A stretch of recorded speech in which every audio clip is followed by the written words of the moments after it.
En esta ocasión vamos a invitar a Abimael Inquilla, quien nos va a hacer esta etapa de diseño hidráulico de sistemas de riego presurizado. No sé si Abimael está en línea. Buenos días, ingeniero. Sí, le escucho, estoy en línea.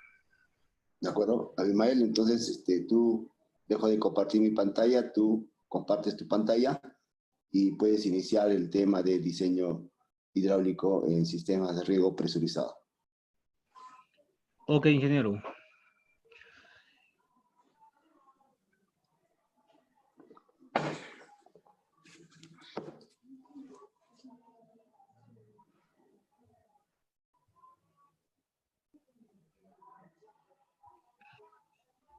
Buenos días, ¿se visualiza? Sí, ponle pantalla completa.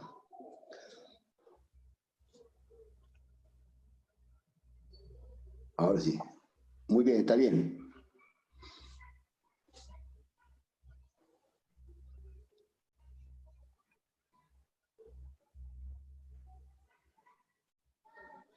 Bien, puedo empezar, ¿verdad? Inicia nada más. Adelante, Abimael. Bien, gracias. Ante todo, tengan ustedes muy buenos días. En esta oportunidad vamos a desarrollar el tema de diseño hidráulico para sistemas de riego presurizado. Como todos sabemos, es muy importante tener algunas consideraciones básicas y, sobre todo, realizar bien los cálculos hidráulicos para determinar bien nuestros diámetros de tubería, accesorios que se van a utilizar y algunos conceptos básicos que tenemos que tener en cuenta para realizar el diseño hidráulico. En este caso va a ser netamente relacionado a sistemas de riego presurizado. Entonces, para continuar un poco, para ir enfocándonos más en el tema, vamos a seguir, ¿no?, con la exposición. Diseño hidráulico, ¿no? Con el diseño hidráulico se determinan los componentes, dimensiones de la red de tuberías, funcionamiento de la instalación de riego, de tal manera que se puedan aplicar a las necesidades de agua al cultivo, ¿no?, en tiempo que se haya establecido, teniendo en cuenta el diseño agronómico previamente realizado, ¿no? Entonces, para nosotros ya poder empezar a hacer un diseño hidráulico, se supone que debíamos conocer el área donde se va a trabajar, ¿no?, dónde va a estar ubicado, las condiciones topográficas, ¿no?, y qué cultivo se va a instalar, cuál es su necesidad hídrica de los cultivos. Y aparte de eso, también tenemos que tener en cuenta si contamos con un desnivel topográfico o tenemos que adicionarlo una unidad de bombeo. Entonces, en esta presentación vamos a desarrollar, ¿no?, los siguientes ítems que básicamente consideramos necesarios e importantes para hacer un buen dimensionamiento con lo que son los cálculos hidráulicos, ¿no? Entonces, como primer punto se toma, como les había indicado, la información básica para el diseño, ¿no?, la sectorización, características hidráulicas de los emisores, uniformidad de riego, sectores de riego, arcos y o hidrantes de riego, ¿no? Arco se refiere en el caso de riego por goteo y hidrante en el caso de riego por aspersión, ¿no? Cálculo en tuberías, ¿no?, cálculos hidráulicos, ¿no?, cálculos en la red principal, en las redes secundarias, en las portalaterales, en los laterales de riego, dimensionamiento del cabezal de riego, ¿no?, cálculo del ADT y sistema de bombeo, si es que fuera necesario, ¿no? Y si es que hay desnivel topográfico, bueno, se aprovecha el desnivel topográfico existente, ¿no? Como información básica para el diseño también deberíamos contar con ciertos parámetros, ¿no?, y conocer. Muchas veces cometemos el error de nombrarlos o hasta poner la simbología de manera inadecuada, ¿no? En este caso, por ejemplo, se muestra en el cuadrito que están visualizando el parámetro de velocidad cuya unidad de medida es en metros por segundo o puede ser en kilómetros por hora, ¿no? La simbología es ms, ¿no?, para metros por segundo, y km igual, ¿no? Las conversiones, ya que todos conocemos, un metro por segundo es equivalente a 3.6 kilómetros por hora. ¿En qué caso se ve este parámetro, ¿no? En flujo en canales y en tuberías, ¿no?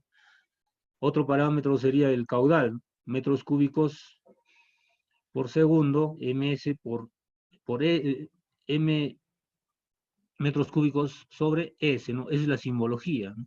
Muchas veces también en estos casos se pone MC y sobre SEC, ¿no? Eso es algo incorrecto, ¿no? No se debería poner así, ¿no? Y igualito, ¿no? Las conversiones, ¿no? Un metro cúbico por segundo es igual a 1000 litros por segundo. ¿En qué casos vemos el caudal, ¿no? En el caso de metros cúbicos por segundo se dará en canales grandes, ¿no?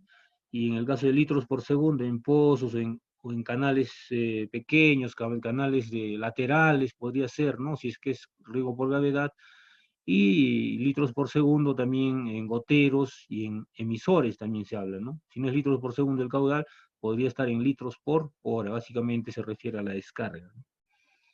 Otro parámetro sería la presión, ¿no? Que puede estar representada por esto, ¿no? Por atmósfera, bar, metros de columna de agua, ¿no? PSI igual. Muchas veces también en este caso se ha visto de que se pone la simbología bares, ¿no? Bares no existe, ¿no? Simplemente se pone bar, no es la unidad. Ahí están las equivalencias y en qué casos también podemos ver en tuberías, en cabezales de filtrado, ¿no? También se utiliza bastante, ¿no? Para determinar las pérdidas de carga en los goteros, en los aspersores, en los laterales de riego, en todo lo que tenga que ver en una red de riego presurizado, ¿no? La potencia puede estar en caballos de fuerza, watts, kilowatts, ¿no? Y también tenemos la simbología y su correspondiente equivalencia. En un HP es a 746 watts, ¿no? Un kilowatt es a 1000 watts, ¿no? Esto normalmente se ve en bombas y motores. Como segundo punto tendríamos que tener en cuenta lo que es la sectorización, ¿no? En sectorización básicamente tenemos que considerar dos puntos muy importantes. Dirección de las hileras. Si ustedes ven en su pantalla, en la parte superior, tenemos una parte, ¿no? De un plano, se podría decir, una parte de un plano donde se visualiza parcelas, ¿no? Donde la línea verde representa la división de las parcelas. Y a un costado, en un cuadro rojo, tenemos en ahí ya con la distribución de algunas plantas. En este caso, si nosotros planteamos un proyecto de riego tecnificado para un cultivo que ya esté instalado, necesariamente no podemos nosotros cambiar el sentido de las cintas o los laterales de riego, ¿no? Tendríamos que respetar en qué sentido se han planteado, bueno, si ya son ya plantas adultas, ¿no?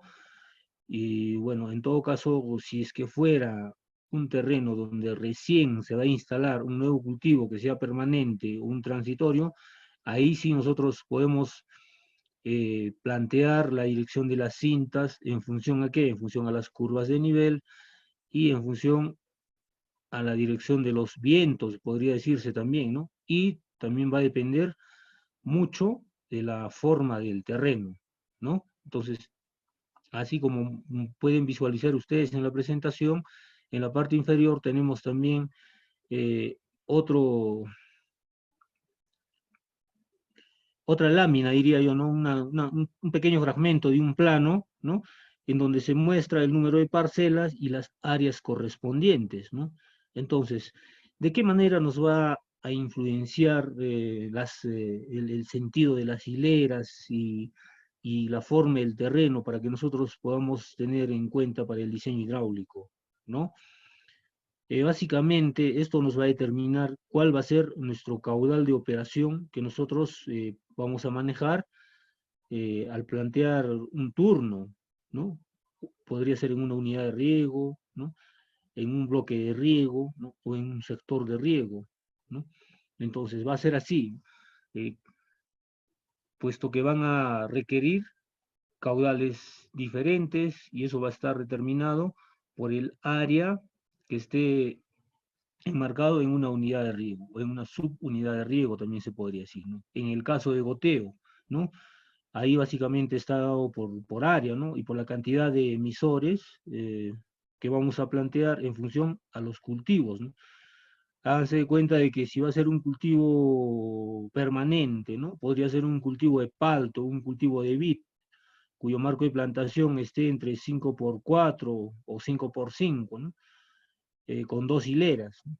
Entonces, no va a ser igual a un área en donde haya cultivos transitorios, ¿no? Que se podría decir el cultivo de la cebolla o algún otro cultivo que tenga menor espaciamiento, menor marco de plantación y va a tener mayor cantidad de laterales de riego, ¿no? Se podría decir, ¿no? Mayor cantidad de laterales de riego o cintas de riego y también va a demandar mayor caudal. Entonces, eso nos va a influenciar bastante en, en el cálculo hidráulico para nosotros poder determinar cuál va a ser el diámetro que tenemos que considerar en el proyecto que estemos planteando.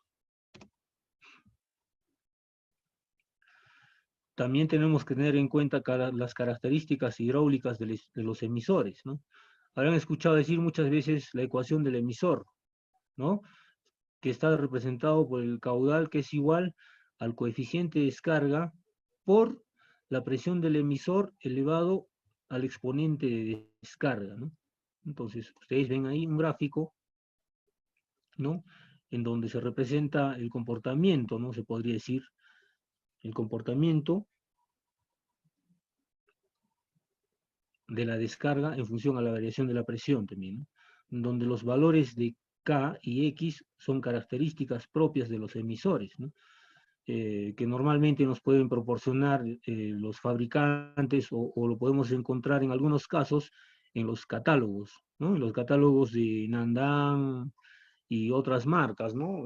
Que raras veces lo ponen, ¿no? Esto, en todo caso, si es que no se pone, nosotros lo podemos obtener, ¿no? Tomando valores extremos para que tomando los valores extremos, los que se tienen las siguientes fórmulas, ¿no? El valor de X, que es el exponente de descarga, estaría dado por logaritmo natural del caudal 1 sobre el caudal 2, el caudal final, se podría decir también, ¿no? Sobre el logaritmo natural de la presión inicial sobre la presión final, ¿no? Que se esté considerando, ¿no? Entonces, eso lo encontramos en las tablas o en los catálogos de los emisores, ¿no? Ahora, el coeficiente de descarga es igual al caudal 1 sobre la presión 1 elevado al exponente de descarga, ¿no? Bueno, el exponente de descarga mide la sensibilidad de los emisores a la variación de la presión, ¿no? En este caso, ¿no? Si la presión aumenta cuando son laterales de riego, ¿no? No autocompensantes, si la presión aumenta, la descarga también va a aumentar en un porcentaje. Entonces, a eso se refiere, ¿no? Entonces, con eso nosotros, con esa ecuación del emisor, podemos determinar dentro de qué rangos va a estar la descarga del emisor, ¿no? Y bajo qué presiones, ¿no? Qué presiones y cuál va a ser la descarga, cuál va a ser la descarga para cada caso, ¿no? Si tenemos por ejemplo, si tenemos un bar de presión, la descarga será de repente, en el caso del emisor, será de repente 2 litros, 3 litros, o 2 litros por hora, se podría decir, ¿no? Y si aumenta esa descarga a 1.5 bar, la descarga también va a aumentar, ¿no? De repente va a subir a 3 litros o a 4 litros. Entonces, eso lo podemos encontrar en los catálogos, como les había indicado. Ahora, variación del caudal en función a la presión, de lo que les iba comentando, ¿no? Ahí tenemos el cuadrito de caudal versus presión, ¿no? Tenemos el cuadrito y el gráfico. Si podemos ver, tenemos ahí la presión en bar, ¿no? 0.5, 1 bar, 1.5, 2 bar, 2, ¿no? Hasta 3.5 bar, ¿no? Tenemos también el espesor de la pared de la cinta, ¿no? Y más abajo tenemos el caudal nominal, ¿no? Entonces ahí tenemos, ¿no? Para cada presión aumenta el caudal. Por ejemplo, si estamos trabajando con una cinta, ¿no? Con una cinta o con un lateral de riego, donde hagamos una medición y la presión de descarga en un punto, ¿no? y la presión en un punto es de 0.5 bar, la descarga va a ser 0.82, ¿no? 0.82. Y si es que en otro punto medimos la misma cinta y la presión, bueno, por los desniveles topográficos que existan, ¿no? El desnivel va a aumentar, va a haber mayor pendiente, por decir, hagamos de cuenta que se trazó en sentido contrario, ¿no?, a lo que se debería hacer, y tenemos en un punto una presión de un bar, ¿no? Entonces ahí la descarga ya va a ser 1.2, ¿no? Entonces, eso es 1.2 litros por hora, ¿no? Entonces, eso quiere decir eso, ¿no? Ya varía el comportamiento del caudal. Se puede tratar de la misma cinta, como les digo, se puede tratar de la misma cinta o la misma manguera de riego, y el caudal va a variar en función a la presión que se tenga en ese punto, ¿no? Sucede lo contrario en cintas de goteos autocompensantes. En ahí, más bien, ya por más de que haya una variación de presión, el caudal se va a mantener, ¿no? Entonces hay que tener en cuenta con qué tipo de emisor estamos trabajando. Si son emisores autocompensantes o no autocompensantes, ¿no? Siguiente cuadro, ¿no? Tabla técnica de los coeficientes de precipitación, ¿no? Ahí tenemos, bueno, para mostrarles, ¿no? Saqué un pantallazo de un catálogo de un emisor para aspersión, ¿no? De un aspersor, el modelo BIR 802, ¿no? Tenemos ahí el color de boquilla, ¿no? Y también el diámetro, ¿no?, de salida, de 3 milímetros, 3.5 y 4 milímetros, ¿no? Presión, ¿no?, en bar también, ¿no? ¿Cuál es su presión de operación, ¿no? Entonces, este emisor trabaja desde 2.5 bar hasta 3.5 bar, que es lo mismo que de 25 metros de columna de agua hasta 35 metros de columna de agua, ¿no? En donde el caudal de descarga, se podría decir, el caudal de descarga, con una presión de 2.5 bar es de 787 litros por hora, ¿no? Mismo emisor, ¿no? Mismo aspersor, con una presión de 3.5 bar o 35 metros de columna de agua, va a descargar, ¿no?, 1.391 litros en una hora. Entonces ahí también va a variar, ¿no?, el diámetro de humedecimiento, ¿no? Entonces, en este caso igual, entonces para cada emisor se rige a una ecuación. Entonces nosotros, si no tenemos estos datos, si no tenemos lo que nos dice acá, cuánto va a descargar, ¿no?, cuánto va a descargar en función a la presión que se tenga en ese punto, podemos calcularlo, podemos determinarlo ingresando estos datos a la fórmula para determinar la ecuación del emisor. Entonces ahí nos van a salir también el caudal. Entonces, quería mostrarles también en este cuadrito, en donde es bastante interesante, ¿no?, donde nos muestra que para cada espaciamiento, ¿no?, nos va a mostrar una precipitación, ¿no? Entonces, para un marco de riego, se podría decir, no es el espaciamiento, ¿no? Para un marco de riego vamos a tener una precipitación en milímetros por hora. Y esa misma precipitación, ¿no?, bajo la presión que se tenga, también ya nos va a determinar cuál va a ser su coeficiente de uniformidad, ¿no? Cuál va a ser su coeficiente de uniformidad y cuál nos conviene utilizar, ¿no? En este caso, si analizamos un poco la tabla, los de color rosado, ¿no?, los de color rosado tienen un coeficiente menor del 85%. Los de amarillo están entre 85 y 88%. Los de color celeste están entre un coeficiente de uniformidad de 88 a 92%. Y los que están de color verde, su coeficiente de uniformidad supera los 92%. Entonces, ¿qué quiere decir? Que este emisor va a tener una mejor o mejor distribución, ¿no?, distribución de agua en un marco de riego, por decir, de 9 por 9, con una presión de 35 metros de columna de agua, cuyo caudal de descarga va a ser 1.391 litros por hora, ¿no? Entonces, En este caso, si tenemos bastante desnivel topográfico, lógicamente nos conviene utilizar, ¿no? Nos conviene utilizar de repente este marco de riego de 9 por 9, podría ser uno, o también el marco de riego de 12 por 12, ¿no? 12 por 12, ¿no? Eso también, ¿de qué depende? ¿No? Va a depender mucho de la precipitación que nosotros querramos manejar, ¿no? Y de qué manera influye esto, o cuál es la razón de poder considerar estos valores. Si nosotros tenemos una precipitación, ¿no?, alta, de 17.2 milímetros por hora, y si esta precipitación, o la pluviometría se podría decir también, ¿no?, va a ser mayor a la velocidad de infiltración del terreno, vamos a generar encharcamientos.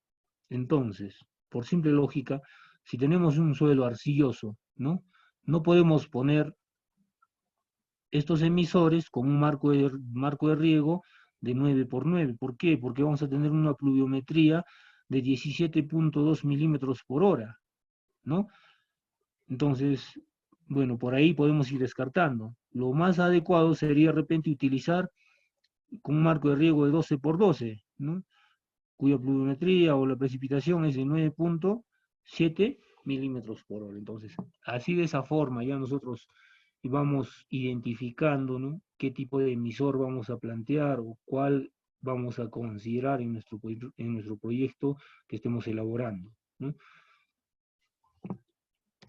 Ahora, uniformidad de riego, ¿no? La uniformidad de riego es la medida de la distribución de los caudales en los emisores, ¿no?, respecto a un caudal promedio de la misma. ¿Qué quiere decir? Que tenemos un emisor cuya descarga es de 1000 litros por hora, ¿no? Se supone que en un área de riego vamos a estar utilizando el mismo emisor, ¿verdad? Vamos a estar utilizando el mismo emisor. Para que nosotros tengamos una buena productividad, necesitamos que el agua se distribuya de forma uniforme. ¿Y cómo se mide la uniformidad? Como en la imagen se ve, se puede poner colectores, ¿no?, formando cuadrículas de metro por metro o hasta de 2 metros, dependiendo del nivel de información que nosotros queramos obtener, ¿no? Ponemos vasos colectores y ponemos en funcionamiento el sistema, y ahí vamos a ir viendo cuál es la cantidad de agua que se recolecta en cada colector, ¿no? Entonces, hacemos las mediciones uno por uno, tenemos que hacer las lecturas, ¿no? ¿Cuál es la cantidad? Entonces, lo llevamos a la fórmula de Christiansen o otros autores también, de Keyer, y ahí podemos determinar cuál es el coeficiente de uniformidad, ¿no?, en este caso, en un marco de riego. Entonces, es importante, como les iba diciendo, ¿no?, es muy importante tener en cuenta este aspecto, puesto que nos va a determinar la producción en un área determinada, ¿no? Va a estar, la producción o la productividad de un cultivo va a estar determinado en cómo se distribuye el agua, ¿no?, en un sector o o en una subunidad de riego. Hagamos de cuenta que no tenga una adecuada uniformidad de riego o un coeficiente de uniformidad. ¿Qué va a pasar, no?, si tenemos mala distribución? Que tengamos un coeficiente de uniformidad de un 50, 60%. ¿Eso qué quiere decir? Quiere decir de que en algunas partes va a caer buena cantidad de agua, en algunas partes de repente ni va a caer. Entonces, ¿qué podemos esperar? ¿Qué podemos esperar, no?, en una situación así, ¿no?, en donde haya agua, de repente se va a saturar, se va a generar encharcamiento, el cultivo se va a dañar, y donde no haya agua, la planta va a sufrir estrés, y también, ¿no?, nuestros rendimientos va a ser de repente muy bajos. Entonces, para evitar eso, se tiene que considerar en cuenta este aspecto de la uniformidad de riego, ¿no? Lo que les decía también, los sectores de riego, ¿no? Bueno, los sectores de riego están distribuidas en función a la forma del terreno, lo que les había indicado al inicio, a la topografía, ¿no? Si hay de repente andenes, ¿no?, desniveles topográficos fuertes, pendientes, ¿no?, lo que se refiere a terreno, ¿no?, la forma, ¿no? Muchas veces la forma es irregular, no son terrenos de repente como si fuera una lotización en un área urbano, ¿no? En el campo nos encontramos con muchas situaciones, ¿no?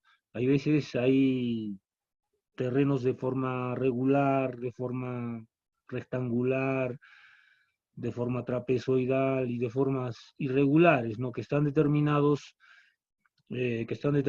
por la topografía, por los desniveles, ¿no? O hay veces por la separación de un canal, carreteras, ¿no?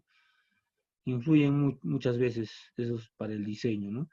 Entonces, los caudales que se pretendan manejar, considerando accesorios que pueden utilizarse para el fácil manejo en campo, ¿no? También se conoce como unidades de riego y o subunidades de riego, ¿no? Y o subunidades de riego. Entonces, es terminología, ¿no? Diferentes autores lo consideran de distinta forma, ¿no? Algunos lo dicen un sector de riego, ¿no? Otros subunidad de riego, ¿no? O unidad de riego. Entonces, ese es a criterio de cada uno de cómo quiere interpretarlo para que puedan entenderlo, ¿no? Bueno, las mismas que están compuestas por arco de riego, en el caso de riego por goteo, o hidrante, en el caso de riego por aspersión, ¿no? También tiene portalaterales, ¿no? Portalaterales, que también se conoce como tuberías terciarias, y laterales de riego, ¿no? Laterales de riego. En este caso podrían ser los portagoteros, ¿no? Podrían ser de repente las cintas o las mangueras o portaspersores. Si son los portaspersores, y acá vendría a ser mangueras de polietileno, de polipropileno, podría ser también tubería de aluminio, ¿no? O el sistema MIRIT, ¿no? Que también es de PVC ya protegido, ¿no? Entonces, tenemos que tener en cuenta esas consideraciones, ¿no? Ahora, como les había indicado, ¿no? ¿De qué está compuesto una unidad de riego, un sector de riego? ¿No? Está compuesto, como se ve en el ejemplo, bueno, este es un diseño hidráulico parcelario, donde se muestra, ¿no? Desde un reservorio se tiene una unidad de bombeo, una estación de bombeo, una línea de conducción, se podría decir, una línea de conducción, un arco de riego, las portas laterales de color que se muestran acá son de color fucsia, ¿no? Y los laterales de riego están de color celeste, ¿no? No se nota muy bien, ¿no? De color celeste, ¿no? En este caso tenemos un área de 0.61 hectáreas y para el cultivo de palto. Siguiente sector de riego, subunidad de riego, ¿no? Entonces tenemos bit, en el siguiente también tenemos bit. Entonces aquí nos indica, lo ponemos en los cálculos hidráulicos, diámetro nominal, caudal, velocidad y longitud, ¿no? También podríamos considerar en los puntos las presiones, ¿no? Entonces, está constituido así de esa forma, ¿no? Una unidad de riego, ¿no? Y también, ¿qué nos determina? Lo que les había indicado anteriormente, si hay cultivos instalados, ¿no? Si hay cultivos instalados, necesariamente tenemos que respetar, ¿no? El sentido de los laterales, ¿no? Que se tengan que considerar, ¿no? Entonces es por eso que en esta imagen se muestran dos sentidos, ¿no? De los laterales de riego. Una, básicamente, porque ya son cultivos que ya estaban instalados en el área donde se planteó el proyecto, este es un proyecto real, ¿no? Ya estaba instalado. En el caso del palto tenían un sentido, como ven ahí, más o menos paralelos a las curvas de nivel, y en el caso de la vid, ¿no? Ya el sentido también de los laterales no se podía modificar ahí, ¿no? No se puede modificar. Pero si nosotros, como les había indicado, quisiéramos instalar un proyecto de riego en un área nueva o cambiar de cultivo, ahí sí podemos cambiar, ¿no? El sentido de los laterales, ¿no? O de las cintas o las mangueras portalaterales, ¿no? Entonces ahí tendríamos que ver mucho con lo que es la topografía y la forma del terreno. Y eso también viendo, ¿no? El manejo también tiene que ver mucho ahí, ¿no? El manejo, qué tipo de maquinaria se va a utilizar para trabajarlo, de repente para hacer las actividades agrícolas, también tiene que ver esos aspectos y deben ser considerados en el planteamiento de un proyecto. Otra imagen que se muestra también es un caso real de un proyecto en Cusco, ¿no? Un pequeño proyectito de 27 hectáreas aproximadamente, ¿no? Donde Se muestra todos los componentes o los, en este caso se trata de un sistema de riego por aspersión, ¿no? Se muestra todos los laterales de riego. Y también se muestran los turnos, no se visualiza muy bien, ¿no? Porque está muy pequeña la imagen, ¿no? Se visualizan los turnos, están diferenciados por colores, ¿no? ¿Y qué nos va a determinar eso, ¿no? Los caudales que vamos a utilizar. Entonces, ¿para qué hacemos o para qué mostramos todo esto? ¿No? ¿Para qué les estamos mostrando? ¿Mm? Nosotros estamos mostrando esto, estamos mostrándolos. ¿Para qué? Para que cuando se haga un proyecto de riego, ¿no? Tenemos que tener en cuenta nosotros cuál es el área de riego netamente, ¿no? No un área total.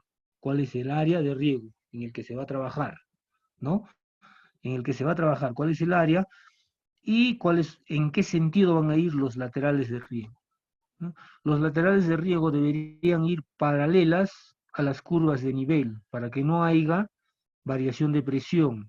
Y cuando no hay mucha variación de presión, vamos a tener una buena uniformidad. Y si tenemos buena uniformidad de riego, al final el proyecto va a ser productivo, ¿no? Va a ser de repente, va a tener buena productividad, ¿no? Entonces, por eso es que en acá se muestra diferentes sentidos, ¿no? En diferentes sentidos están los laterales de riego, que tienen que ver con las condiciones topográficas y la forma del terreno, ¿no? Eh, También se tienen que tener en cuenta los arcos de riego en el caso de riego por goteo y los hidrantes en el caso de riego por aspersión. Ahora, el arco de riego o los hidrantes no es el conjunto de accesorios y equipos cuya función principal es la de abrir o cerrar el paso de agua desde la tubería principal hacia las unidades de riego, ¿no? Entonces, esa es la principal función que cumple un arco o un hidrante de riego. Si tenemos una red de tuberías, ¿no? Que está presurizado, que tiene el agua, ¿no? Y nosotros necesitamos este componente o este conjunto de accesorios que va a estar en una caja protegida para poder nosotros abrir y cerrar el paso del agua. Otra función que cumple también es la de regular la presión, pero dentro del sector de riego o de la unidad de riego, ¿no? O dentro del bloque de riego, que se podría decir también, ¿no? Entonces, ¿cómo se regula la presión? En este caso, hagan de cuenta de que tenemos, por decir, una subunidad de riego de media hectárea, ¿no? Una pequeña plantación de uva, ¿no? De media hectárea, se podría decir, y que tenga un desnivel topográfico, ¿no? Que se haya estado jalando desde la red de conducción, ¿no? O desde la red principal. Y si nosotros, a ver, consideramos una cinta de goteo, ¿no? Que sea 5000 o de clase 6000, ¿no? Entonces, que no van a soportar presiones que estén por encima de un bar, ¿no? Entonces, hagan de cuenta que al punto del arco de riego llegue 1.5 bar. ¿Qué pasaría con los laterales de riego? Lógicamente va a colapsar, ¿no? Van a reventar en algunos puntos, ¿no?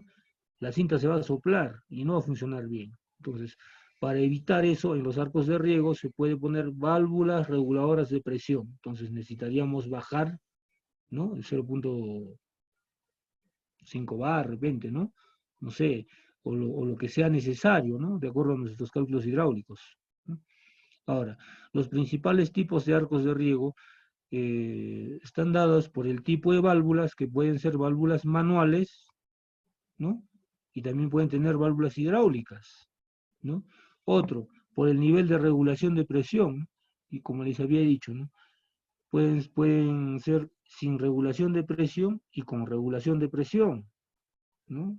Dependiendo si es necesario o no, no todos pueden o deben tener, ¿no? Y por el tipo de operación, podría ser de operación manual y operación automatizada, ¿no?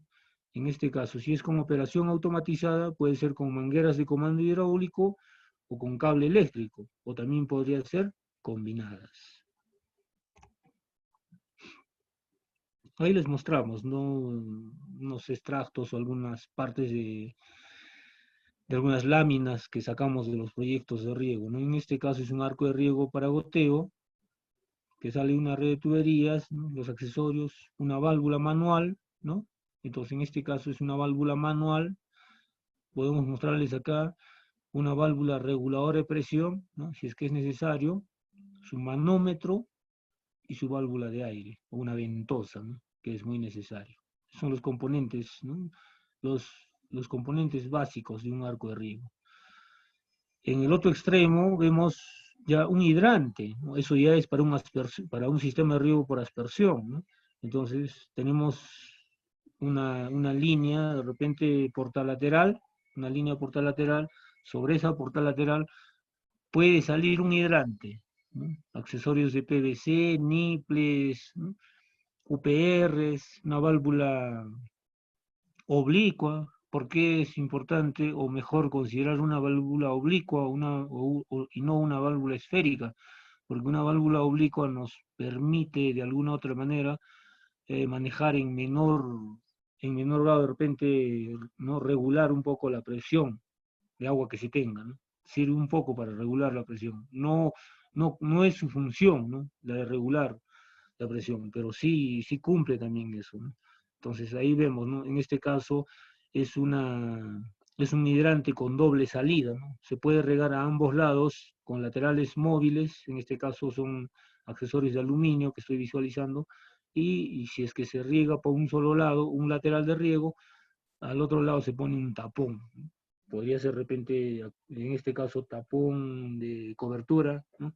Acople de cobertura, y si es de PVC, podría utilizarse de repente tapones con rosca y otros accesorios o válvulas, ¿no? Que se podría cerrar. En la parte inferior ya vemos ya un caso real ya instalado, ¿no? De una imagen, sacamos ya de una diapositiva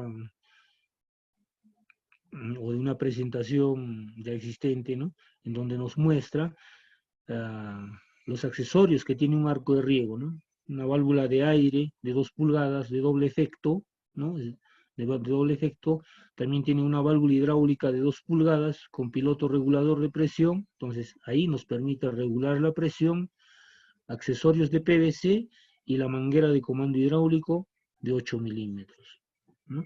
Esa manguera de 8 milímetros va hasta un punto, ¿no? Determinado que puede ser ubicado en... ¿Se Buenos escucha? días.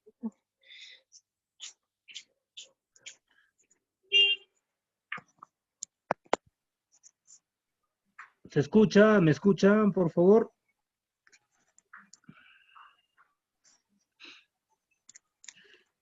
Bueno, continuamos entonces. Como les iba mostrando en la imagen... Gracias. Como les iba mostrando en la imagen, ¿no? Tenemos ahí arcos de riego e hidrantes, ¿no? Los arcos de riego, básicamente, como les había indicado, se utilizan para sistemas de riego por goteo y los hidrantes para sistemas de riego por aspersión, cuyos componentes básicos van a estar definidos por las condiciones topográficas o por la tecnología que se quiera manejar, ¿no? Como les había dicho, ¿no? Los arcos de riego pueden ser de operación manual o pueden ser de operación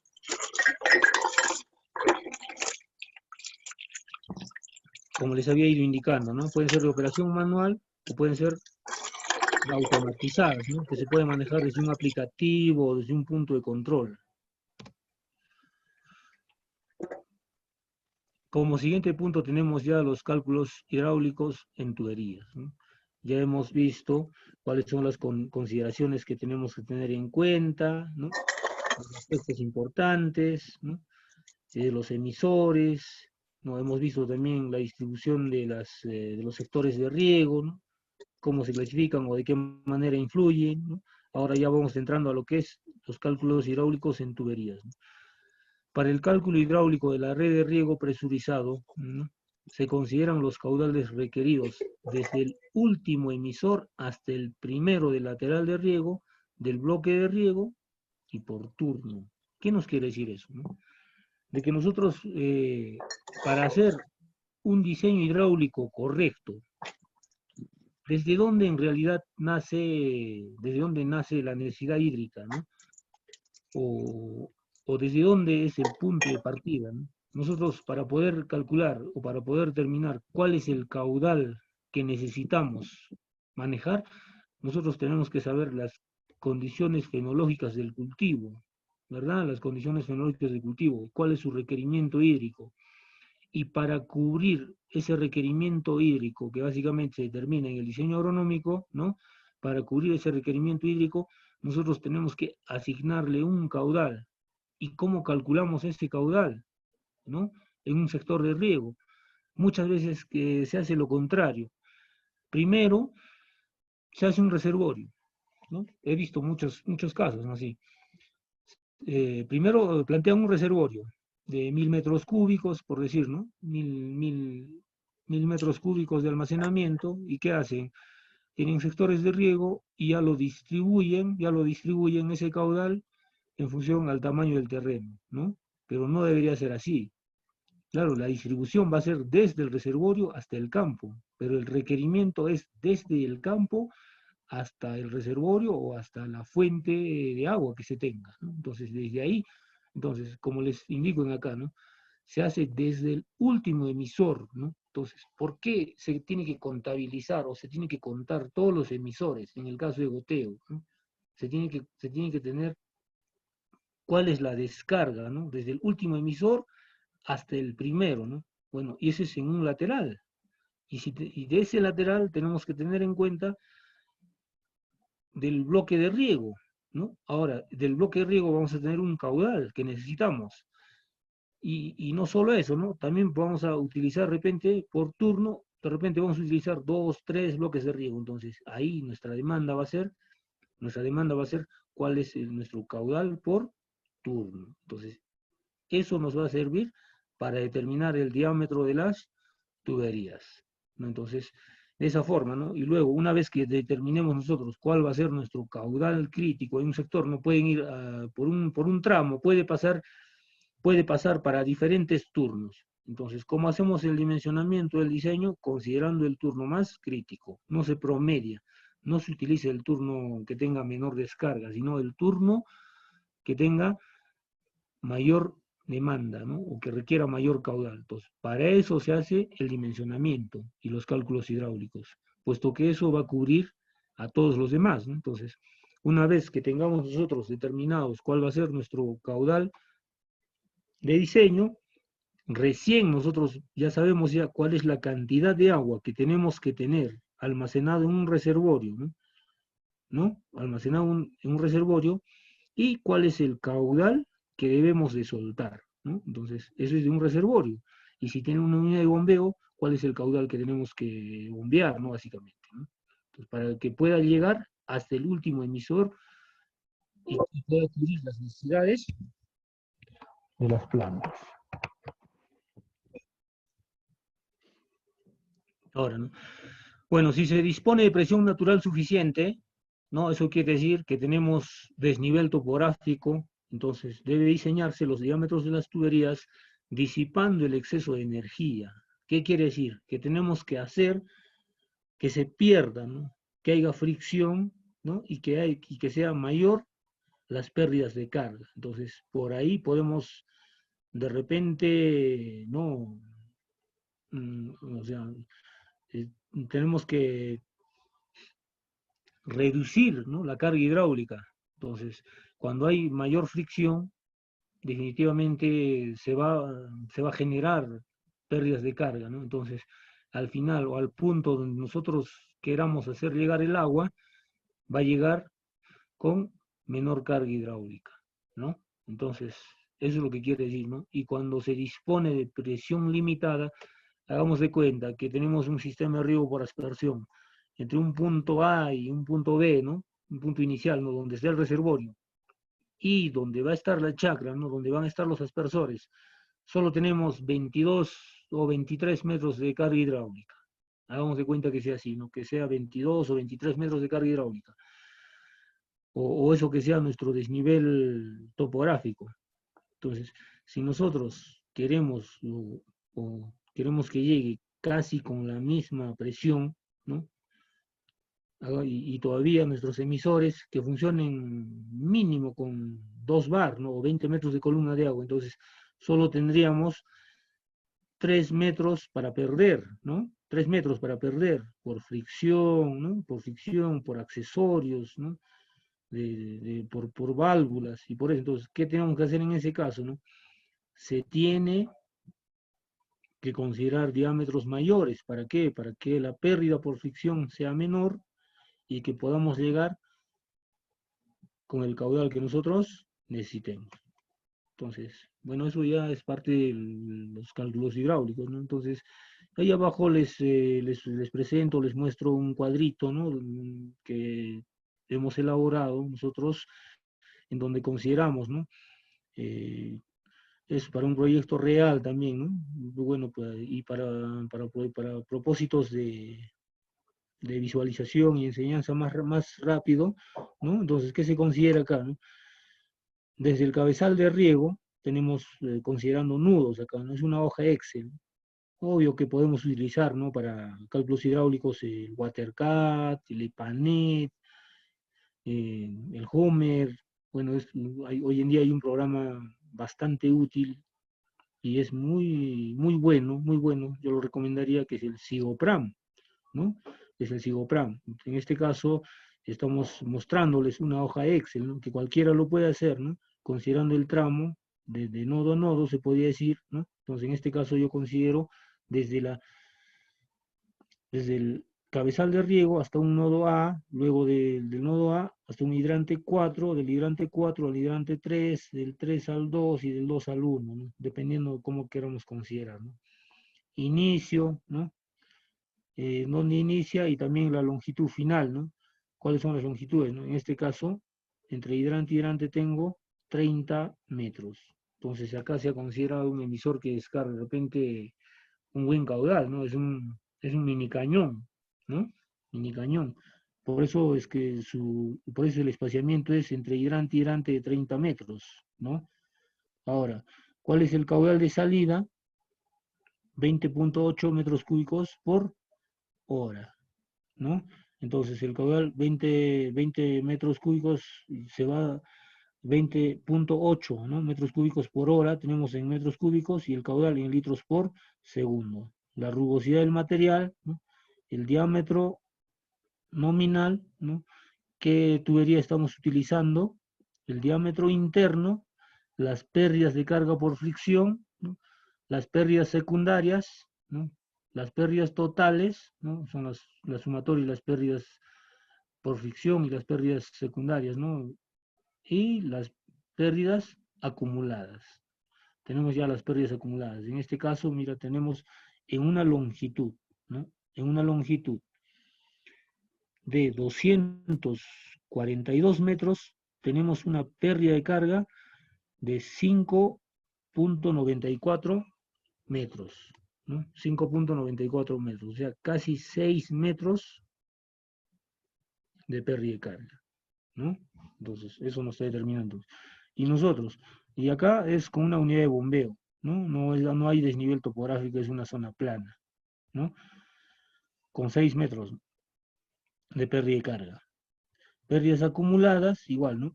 Velocidad, bueno, la velocidad que tenemos que considerar en el diseño hidráulico básicamente es aceptable entre 0.5 metros por segundo y a 2 metros por segundo, hasta 2.4, ¿no? Hay bibliografías que te dicen hasta 3, pero no conviene llegar a extremos, ¿no? Entonces, bueno, de repente mantener intermedios para no tener inconvenientes o para que no se genere inconvenientes eh, cuando se genera un golpe de ariete, una mala operación en el sistema, ¿no? Que podría colapsar la tubería, podría reventar, podrían pasar muchas cosas. Entonces las velocidades no deben ser muy elevadas, ¿no? Ni muy bajas. Si son muy elevadas, podría generarse golpes de ariete, ¿no? Y si son muy bajas, ¿qué va a pasar, no?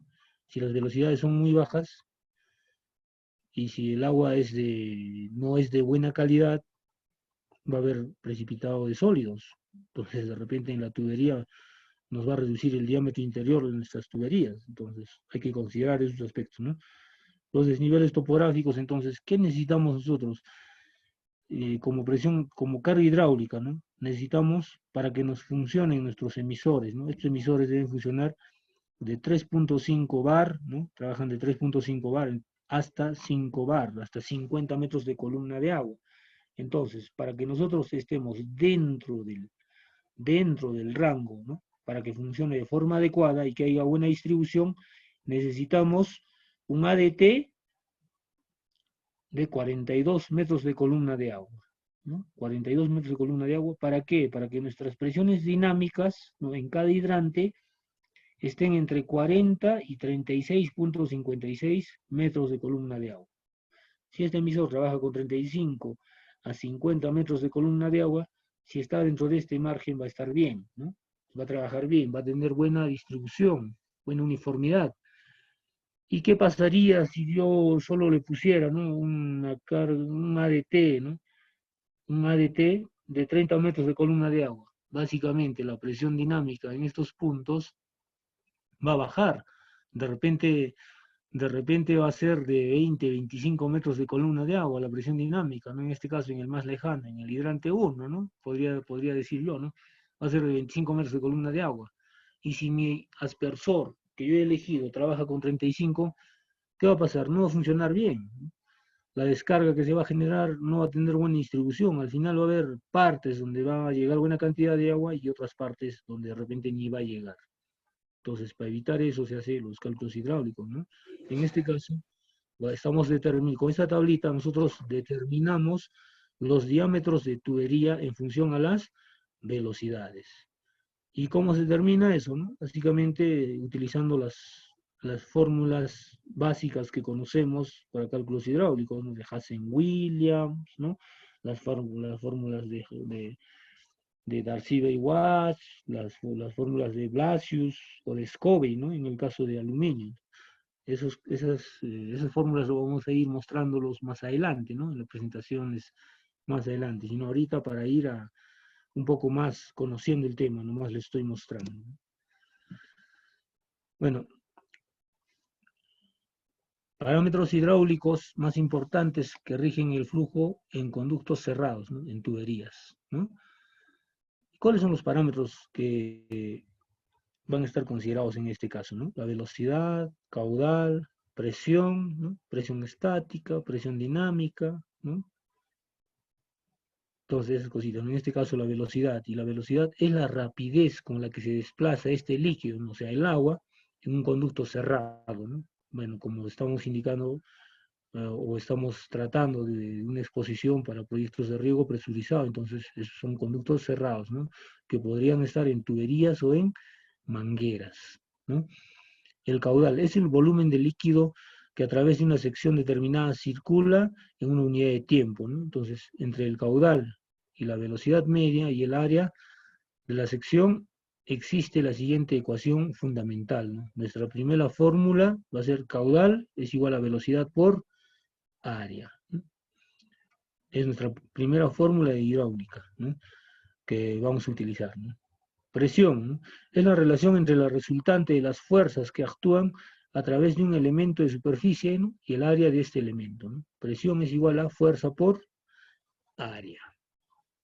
Tenemos que ir conociendo las fórmulas, ¿no? Porque al final, si nosotros queremos desarrollar una hoja Excel, como les había mostrado en el anterior, cada uno puede desarrollarse esto, ¿no?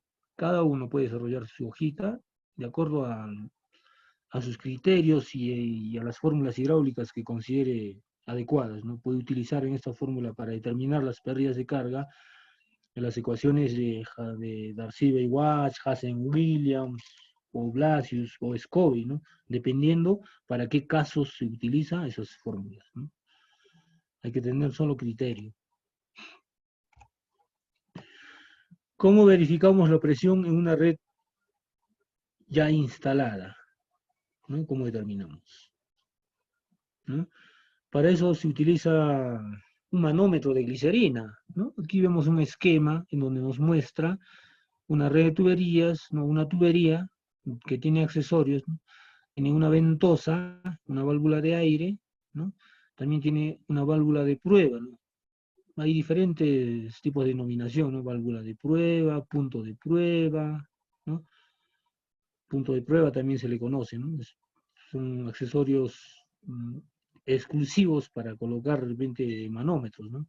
Y se puede colocar manómetros, así como se ven acá, mediante algunos accesorios o también con una aguja, ¿no? En este caso se muestra una manguera flexible y un manómetro, ¿no? En ese manómetro nosotros vemos cuál es la presión en ese punto, ¿no? Podría ser de repente 1 bar, 2 bar, 3 bar, ¿no? Dependiendo con qué unidades esté dado ¿eh? o, esté, o estén marcados las agujas del manómetro, ¿no? Ahora, lo que les indicaba, la presión estática, ¿no?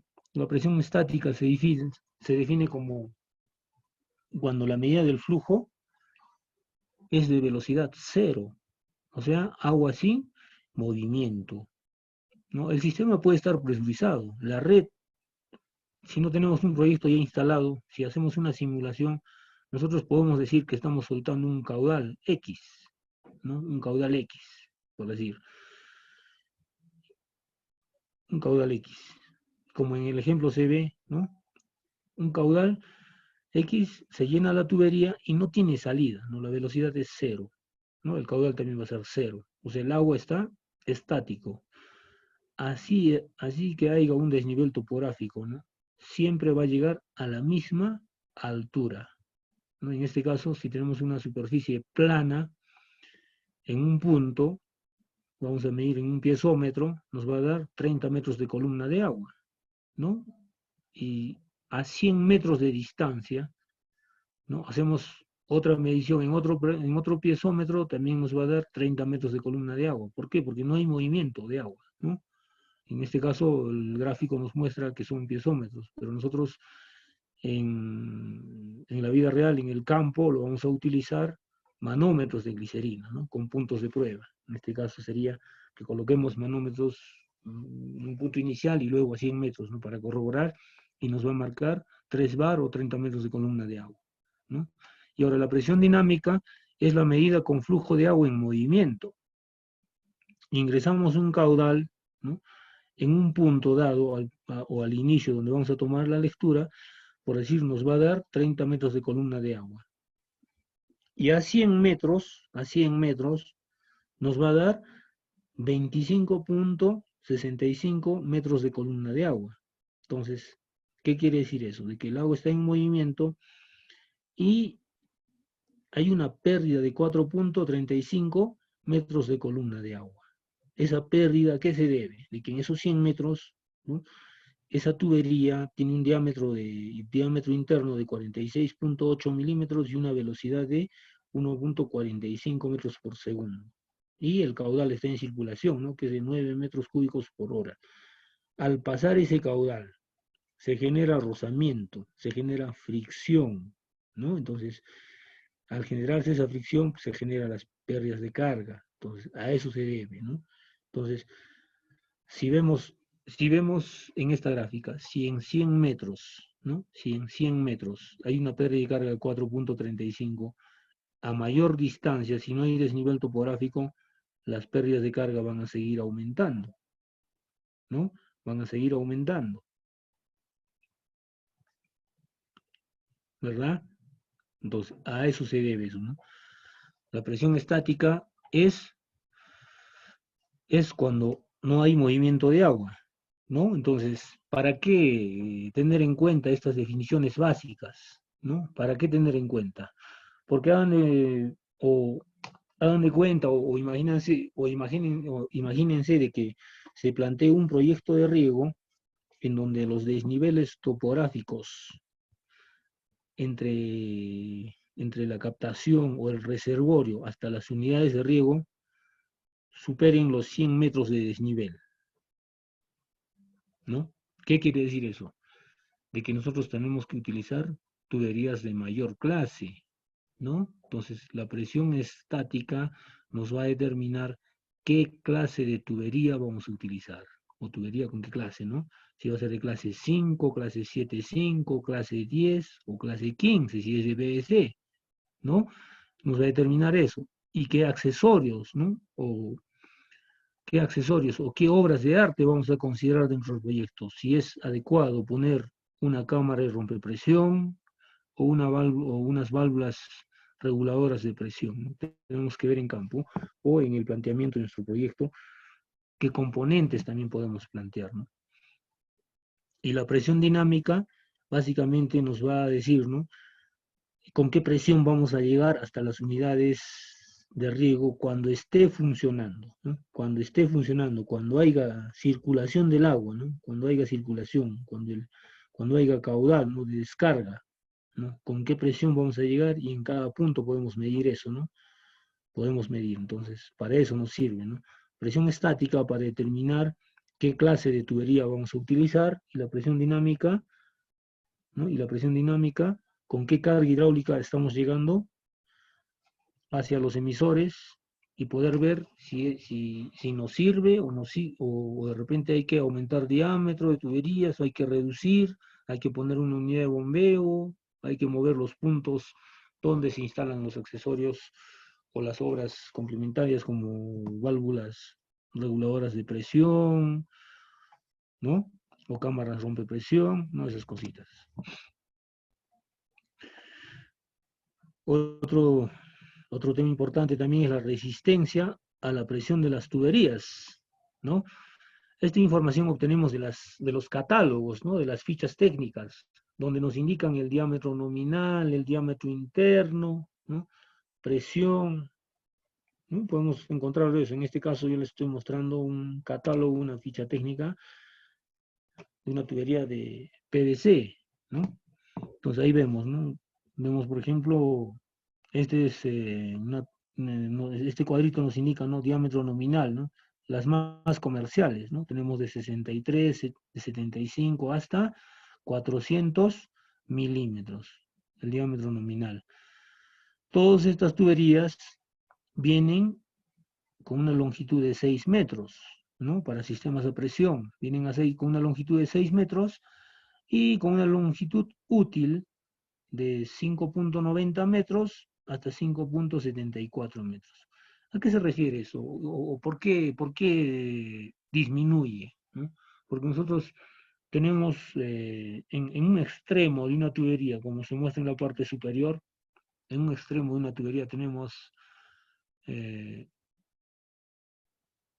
un sistema de acople, ¿no?, con una goma. Entonces tiene que haber ahí un traslape. Entonces ese traslape nos indica de que varía en función al diámetro de tubería. Entonces, de un diámetro, de una tubería de 63 milímetros, ¿no?, la longitud útil es de 5.90. Entonces, eso se debe considerar también en los metrados, solo no 6 metros, sino 5.90, si no nos va a faltar tubería. Y en una tubería de 400 milímetros, la longitud útil es de 5.74 metros, ¿no? También tenemos ahí, ¿no?, de qué clase son, ¿no?, clase, presión nominal, qué serie, ¿no?, el espesor, ¿no?, el peso del kilogramo, ¿no?, el peso de la tubería, ¿no?, acá kilogramos por tubo, ¿no? Entonces nos muestra eso. Este cuadrito es importante porque acá nosotros vamos a utilizar no los diámetros nominales. Para los cálculos hidráulicos se utiliza los diámetros internos. Entonces, en función al espesor que se tiene acá, simplemente hay que restarlo, ¿no? Entonces ahí sabemos cuál es el diámetro interno de nuestras tuberías y va a variar en función a la clase, ¿no? Entonces hay que tener en cuenta eso también para los cálculos hidráulicos. Se trabaja con diámetros internos y no con diámetros nominales. Pérdidas de carga en hidráulica, ¿no? En los sistemas de riego tecnificados se producen de dos formas. Pérdidas de carga por fricción, ¿no?, en donde al circular el agua por un conducto cerrado, en este caso tuberías o mangueras, se producen pérdidas de energía debido al rozamiento, como les había indicado, ¿no? Y las pérdidas de carga locales, ¿no? Son pérdidas de carga que se generan en los accesorios, cabezales de filtrado, válvulas, arcos de riego, hidrantes, ¿no?, etcétera, ¿no? En este caso, codos, test, reducciones, ¿no?, diferentes accesorios. también generan pérdidas de carga. Pero lo más importante en acá, claro, son pequeñas, ¿no? Muchas veces insignificantes, ¿no? Y en acá se debe considerar muy en cuenta más bien las pérdidas de carga por fricción. Y las pérdidas de carga por locales se podría asumir en un porcentaje, de acuerdo a las bibliografías, hasta en un 5%, de repente en algunos casos, y si es que hay cabezal de filtrado, válvulas o arcos de riego, bueno, hay que sumar, ¿no?, las pérdidas que cada accesorio genera en función a un diámetro y a un caudal. También se encuentra eso en los catálogos, ¿no? Ecuaciones básicas de hidráulica, ¿no? Para el cálculo hidráulico de riego presurizado se parte de las fórmulas básicas de Darcy-Weisbach y Hazen-Williams. Claro que hay más fórmulas, ¿no? Hay más ecuaciones, ¿no? Hay más ecuaciones, pero las más usuales son estas dos que les he indicado, de Darcy-Weisbach y Hazen-Williams, ¿no? También hay fórmulas de Blasius, ¿no? Blasius, en donde la pérdida de carga es igual a 7.75 por 10 a la 5 por la longitud, por el caudal elevado a la 1.75 sobre el diámetro elevado a la 4.75, ¿no? Entonces, eso es una ecuación de la fórmula de Blasius. ¿Y en qué caso se utiliza esa fórmula? Para diámetros menores a 75 milímetros, ¿no? Bueno, también la de Darcy-Weisbach también se utiliza más para diámetros menores, ¿no? Y mientras que las ecuaciones de Hazen-Williams se utilizan para fórmulas, ¿no?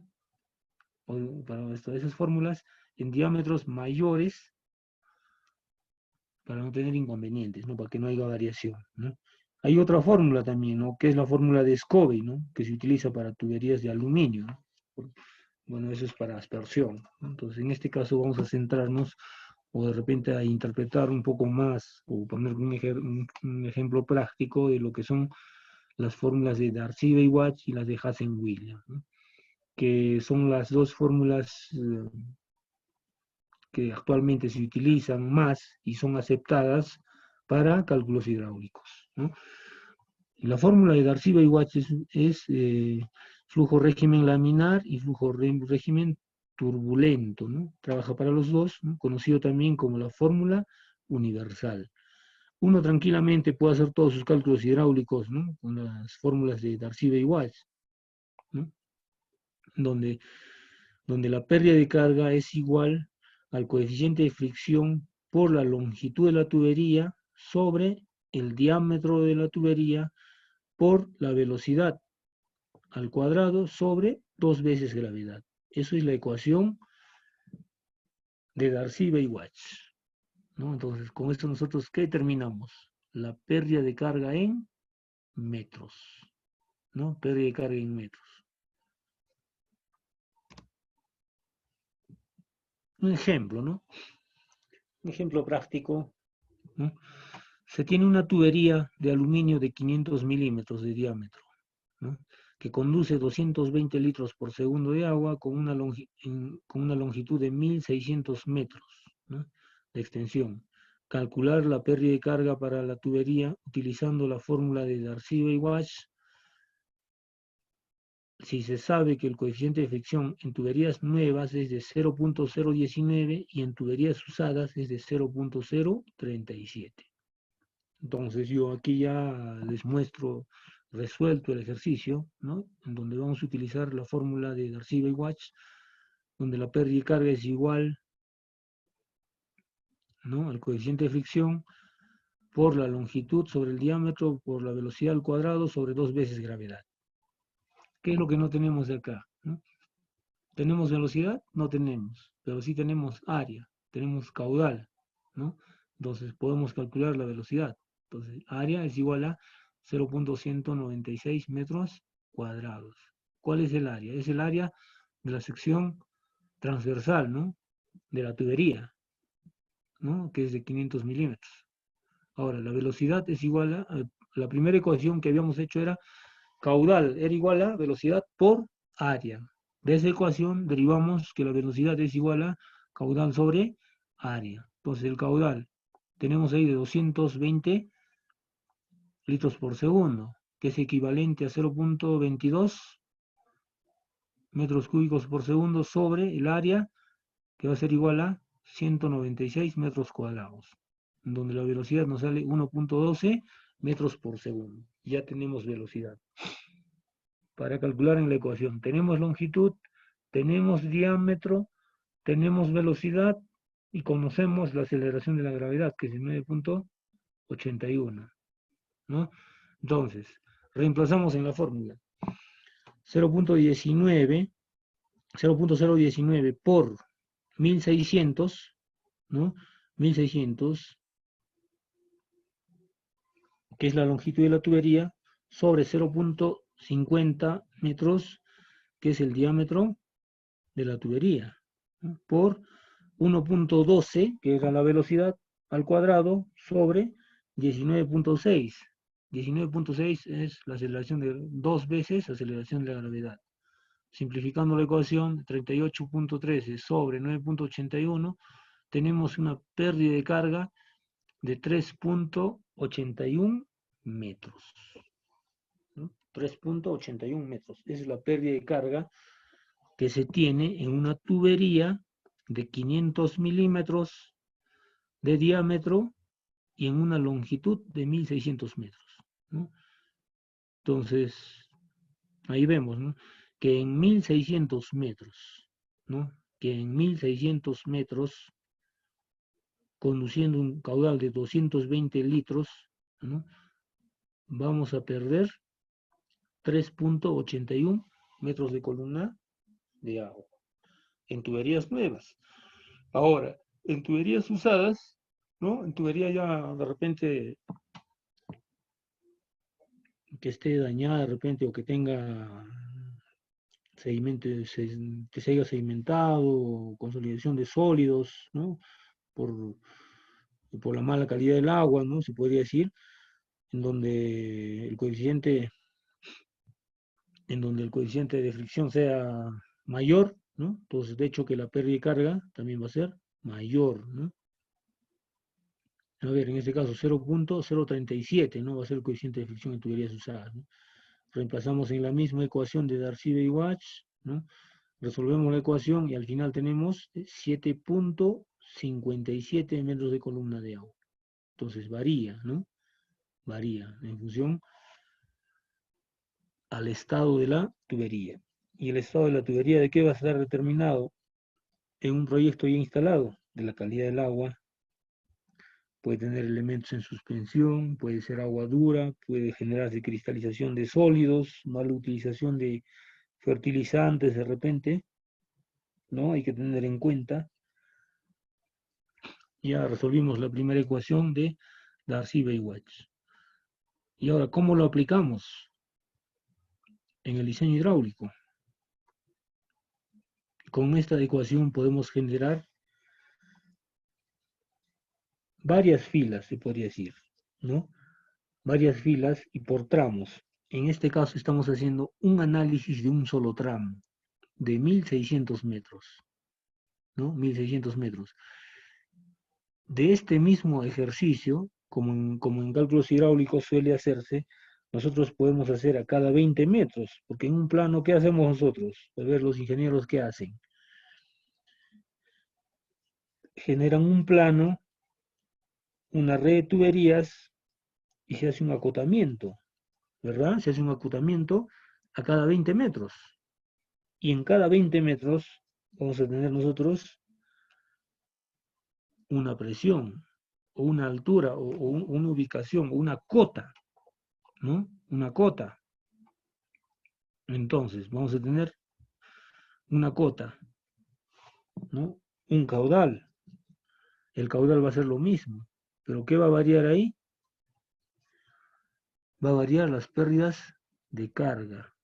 En 20 metros, de hecho que estos 3.81 será, no sé, 0.20, ¿no? 0.20, 0.18, no sé, tendríamos que probarlo. Entonces, aquí, por ejemplo, yo ya estoy haciendo un cálculo hidráulico de una longitud de 1600 metros con una tubería de 500 milímetros y un caudal de 220 litros. Entonces, con un solo cálculo. Entonces, Esto mismo yo podría hacerlo, como les había mostrado anteriormente. Vamos a regresar al cuadrito. Podría llevarlo a un cuadro Excel así, ¿no? Un cuadrito Excel así.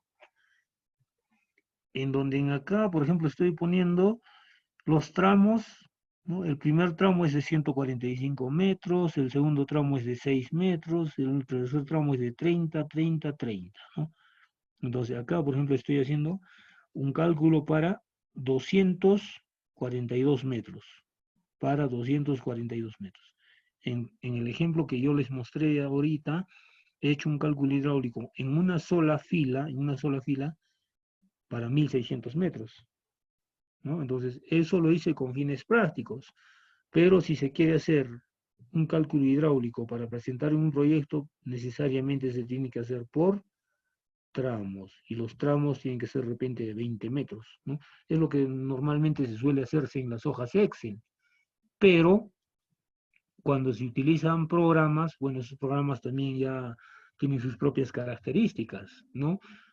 Solo hay veces hacen cálculos en nodos, ¿no? En nodos, en accesorios, ¿no? Pero lo más fácil de verificar y comprobar que nosotros estemos haciendo de repente bien nuestro trabajo es conocer las fórmulas hidráulicas y hacer en tramos cortos que nosotros podamos verificar, visualizar, ¿no?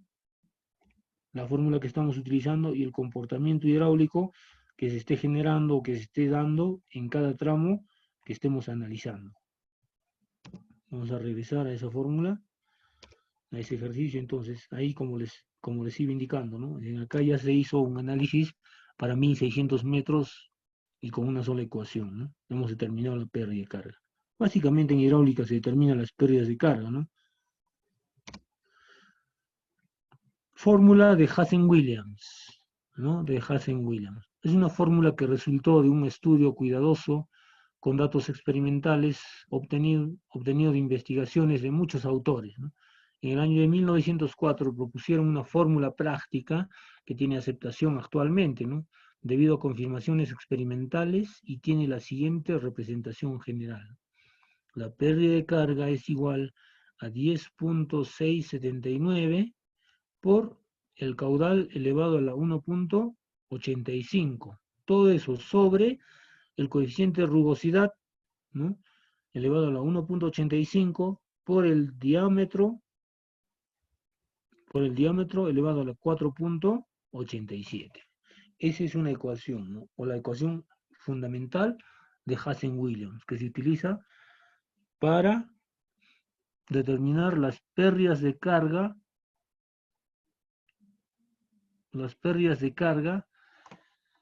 en tuberías de mayor diámetro. En este caso es para determinar las pérdidas de carga en metro por metro, ¿no? O sea, en un metro, ¿no? Entonces, si nosotros quisiéramos hallar para 20 metros, para 30, 40, 50 o 100 metros, para una longitud X, acá tendríamos que multiplicarlo por la longitud, por L. Entonces, esta es una pérdida, para determinar la pérdida de carga en un metro. Entonces hay que tener en cuenta eso. Aquí no influye todavía la distancia o la longitud para el que nosotros queramos calcular. Para calcular con la longitud tenemos que multiplicarlo por L. Pero tiene varias representaciones esta fórmula, ¿no? Representaciones de la fórmula de Hazen-Williams, ¿no? Igual, en este caso ya no determinamos ya, como en el caso anterior, la pérdida de carga, sino también podemos calcular el caudal, ¿no? El caudal va a ser igual a 0.2788 por el coeficiente de rugosidad por el diámetro interno de la tubería elevado a la 2.63, todo eso por la pérdida de carga en metros sobre la longitud de la tubería elevado a la 0.54. Ahora, J sobre L, ¿no? Eso quiere decir que es, J, ¿qué es? La pérdida de carga en una longitud. También se le conoce como gradiente hidráulico, que está dado en metro por metro, ¿no? Entonces, eso también es otra representación, ¿no? No solo podemos determinar con la ecuación de Hazen-Williams, no solo podemos determinar las pérdidas de carga, también podemos determinar el caudal. ¿no? Otra ecuación que también sale, ¿no? En caudal, en litros por hora, ¿no? Aquí es igual. El caudal es igual a 0.013, el coeficiente de rugosidad, ¿no? Por el diámetro interno de la tubería por la pérdida de carga, ¿no? Diámetro interno de la tubería elevado a la 2.63 por la pérdida de carga elevado a la 0.54. En este caso el coeficiente de rugosidad, si es plástico, coeficiente 6 de 150, fibrocemento 140, acero nuevo 120 y acero usado 110, ¿no? Esos son los valores que se consideran para los coeficientes de rugosidad. Siguiente, ¿no? A ver, esa es otra ecuación también, ¿no? Es una ecuación, otra ecuación también de Hazen-Williams. Pérdida de carga en metro por metro igual, ¿no? La ecuación general es en este caso, como les había indicado al inicio, ¿no? O diapositivas atrás, ¿no? No al inicio, no, diapositivas más atrás, ¿no? Donde la pérdida de carga unitaria es igual a 10.679 por el caudal elevado a 1.85 entre el coeficiente de rugosidad, bueno, que básicamente depende de la naturaleza y del material, ¿no? Del tubo, elevado a la 1.85 por el diámetro de la tubería, elevado a la 4.87, ¿no? Es la ecuación general. Y de esa ecuación general, ¿no? La ecuación en función del caudal, ¿no? La pérdida de carga es la misma, ¿no? Lo que les había dicho. En este caso, la pérdida de carga ya no estamos calculando como en el caso anterior de metro por metro, sino aquí ya le incluimos la longitud. Entonces, si nosotros en esta primera fórmula vamos a hacer, de repente, para determinar en un metro por metro, ¿no? Si tenemos 100 metros y lo llevamos a una hoja Excel, ¿no? Si tenemos 100 metros de tubería y lo llevamos a una hoja Excel, en este caso tendríamos que hacer cálculo en 100 columnas, ¿no? Como el cálculo es de metro por metro, en 100 columnas, ¿verdad? Pero con la siguiente fórmula podemos reducir eso, ¿no? Esta es la ecuación que más utilizamos, ¿no? O la más usual, ¿no? Donde la pérdida de carga es igual a 10.679 por el caudal elevado a la 1.852, ya con 3 dígitos, sobre el coeficiente elevado a la 1.852 por el diámetro elevado a la 4.871 por la longitud. Entonces, en el primer caso, nos determina la carga, la pérdida de carga unitaria, metro por metro. Si tenemos una longitud de 100 metros de tubería y lo llevamos para hacer nuestros cálculos hidráulicos a una hoja Excel, ¿no? A una hoja Excel tendríamos que tener 100 filas. 100 filas, ¿no? Y ahora, utilizando la siguiente fórmula, en donde de repente nosotros queremos hacer nuestros cálculos hidráulicos, como usualmente se hace a cada 20 metros, ¿no? De acuerdo al acotamiento que se hace, ¿no? De acuerdo al alineamiento que se hace, ¿no? En los planos, ¿no? Y las cotas, como va a estar con curvas de nivel, también vamos a obtenerlo con mucha facilidad, ¿no? Entonces, para determinar las pérdidas de carga acá igual. A ver, si tenemos 100 metros y queremos hacer a cada 20 metros, ¿cuántas filas nomás tendríamos que utilizar? Solo 5. Solo 5 filas. En este caso, y es de metro por metro, 100. En este caso, 5. Entonces no es tan necesario utilizar esta pérdida de carga unitaria. Podemos utilizar esto, ¿no? Si utilizamos de repente la longitud, ¿no? A 50 metros, solo utilizaríamos dos filas para determinar la pérdida de carga en 100 metros. Y si utilizamos solo un tramo de 100 metros, entonces una sola fila, ¿no? Bastaría para determinar cuál es la pérdida de carga que tenemos en 100 metros. Es cuestión de acoplarlo o adaptarlo a esta fórmula a las hojas Excel que podemos desarrollar nosotros mismos para poder entender de mejor forma, ¿no? Bueno, Entonces, en cálculos hidráulicos, como les he indicado, básicamente se utilizan dos fórmulas, ¿no? Dos fórmulas, y son aceptadas en la actualidad, ¿no? Pero hay más, como les indiqué, ¿no? Las fórmulas de Darcy-Weisbach, ¿no? Conocida como la ecuación universal, ¿no? La ecuación universal, podemos hacer todos los cálculos con esa fórmula, pero se recomienda, hay bibliografías que lo recomiendan, que debe utilizarse para tuberías con diámetros menores a 75 milímetros, y con diámetros mayores a 75 milímetros se utiliza la ecuación de Hazen-Williams, ¿no? Y también para diámetros menores se puede utilizar las tuberías, o sea, la fórmula de Blasius, ¿no? Entonces, ¿dónde vamos a utilizar la fórmula de Darcy-Weisbach o de Blasius? Cualquiera de ellos, para realizar los cálculos hidráulicos en los laterales de riego y los portalaterales. Ahí podemos utilizar las fórmulas de Blasius y de Darcy-Weisbach. Y las fórmulas de Hazen-Williams podemos utilizarlo para las tuberías matrices, tuberías principales, ¿no? Entonces, y como les había indicado, también hay otra fórmula de Scobey que se utiliza para exclusivamente para tuberías de aluminio, ¿no?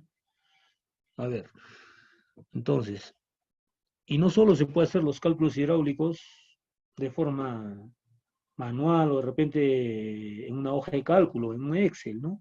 Hay bastantes programas, como les había indicado, más ya terminando ya la presentación, les voy a mostrar de repente lo que se hace en un programa que es el Sigopram, ¿no? De repente algunos lo han escuchado y es muy útil, ¿no? Muy útil, bastante funcional, y puedes visualizar, puedes hacer los modelamientos de forma muy práctica y confiable, diría yo, puesto que nosotros hemos estado utilizando ese programa con la autorización del representante de la SG Class, ¿no? Acá en Perú y en toda América Latina, es el ingeniero Juan Osorio, ¿no? Que él es la persona encargada, ¿no? Hemos obtenido, claro, no es un software libre, no es gratuito, no lo pueden descargar de internet, no es como el EPANET o el WaterCat o el Hummer, ¿no?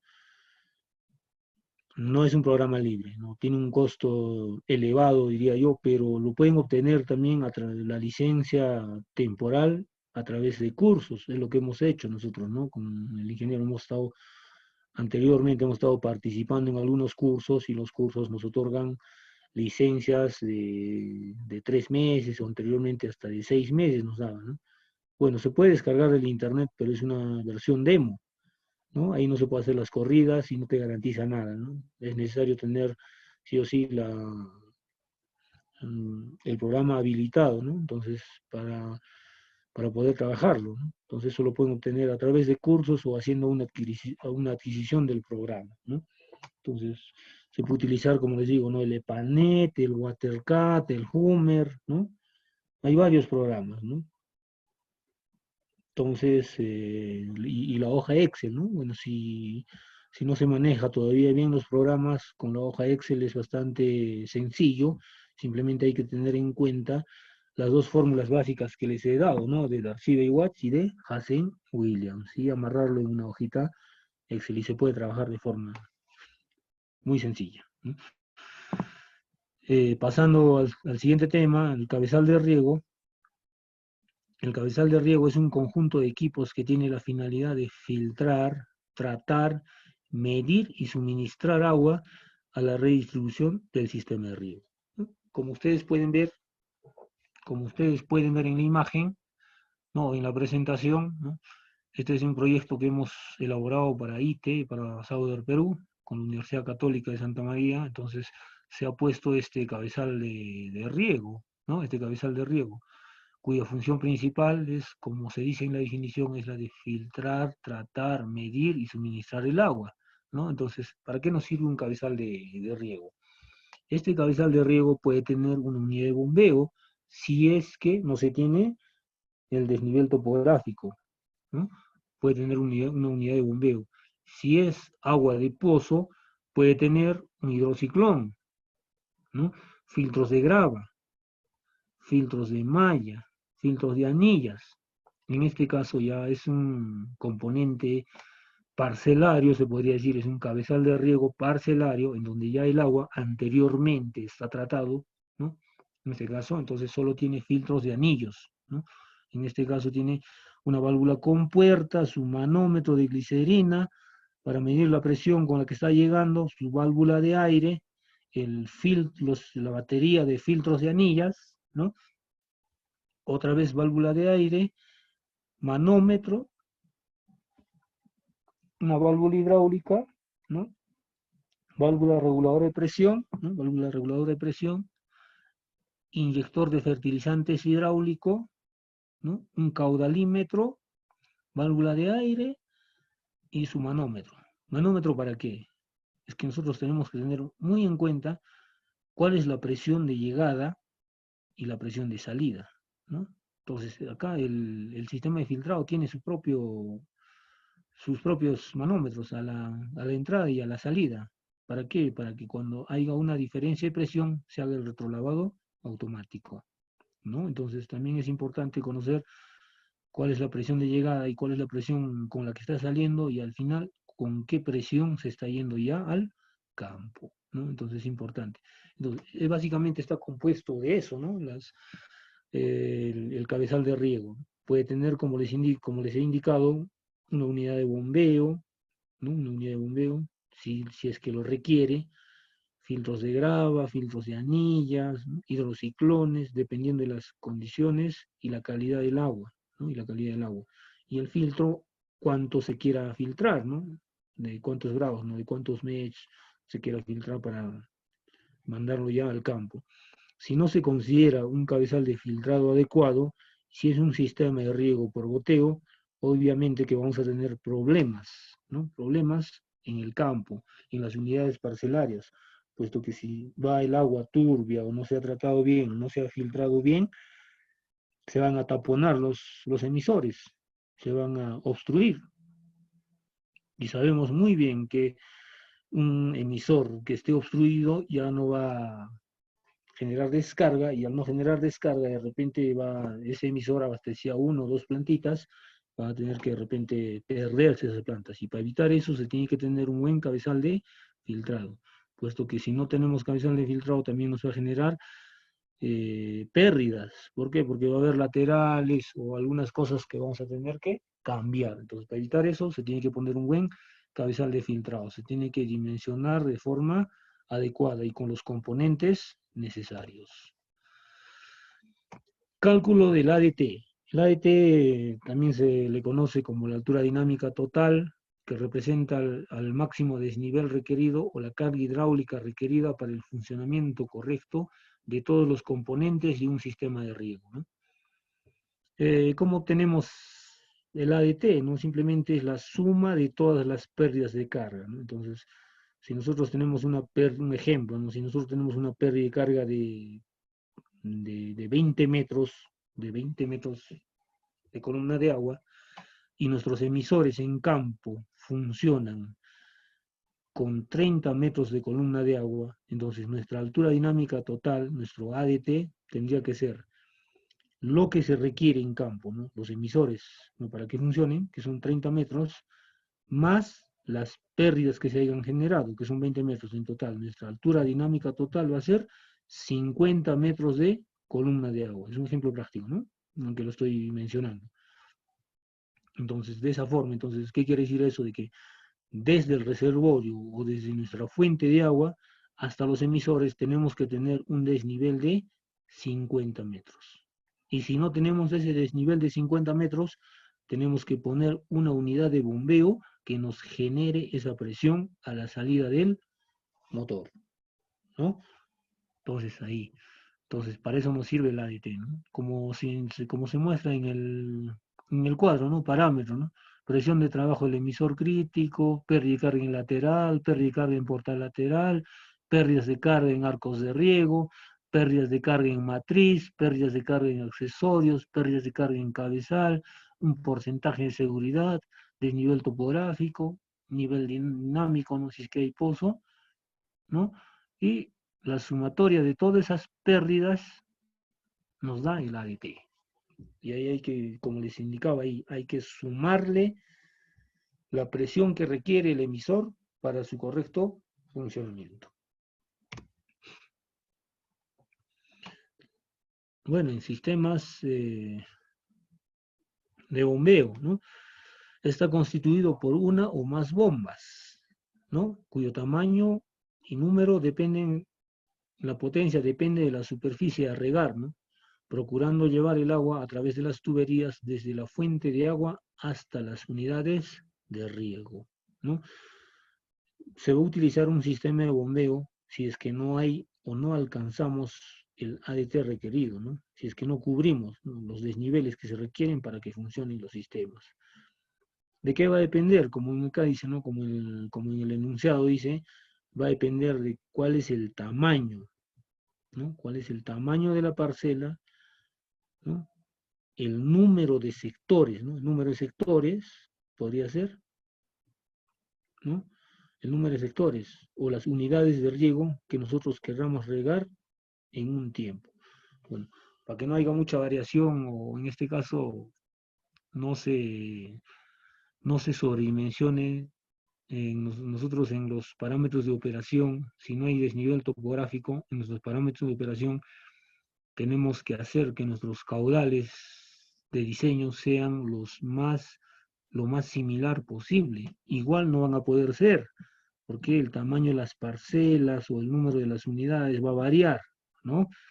Entonces, para determinar una bomba de X HP de potencia, ¿no? X HP, no sé, 3, 15, 20 o 50, no sé, la cantidad de HP que se requiera, tenemos que distribuirlo o hacer, ¿no?, que nuestros caudales sean lo más homogéneo posible, ¿no?, nuestros caudales de diseño.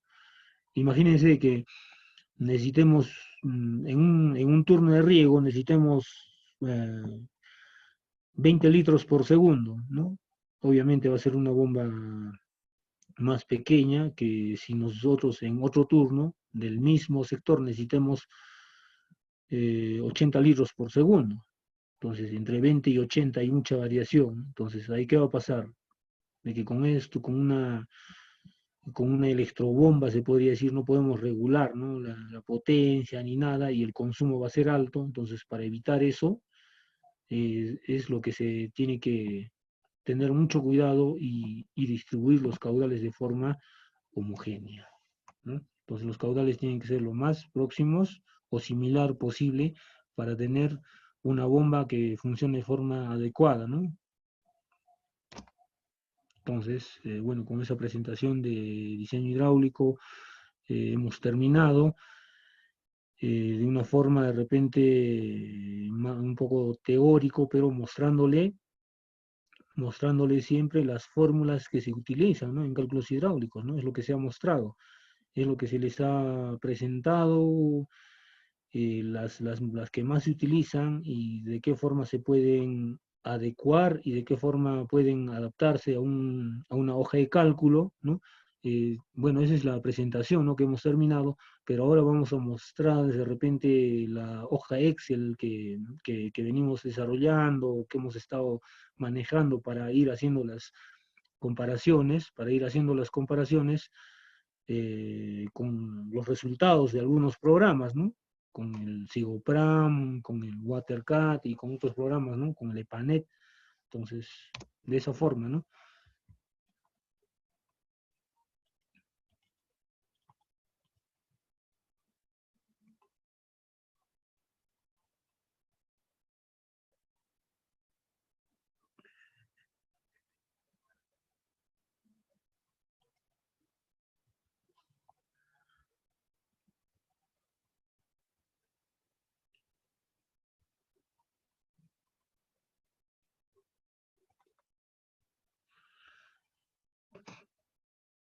Bien, aquí también se puede visualizar la hoja que les he mostrado, ¿no? Primeramente, a ver, antes de esto voy a mostrarles el plano, se podría decir, ¿no? El planito, o la distribución para que se pueda ir viendo.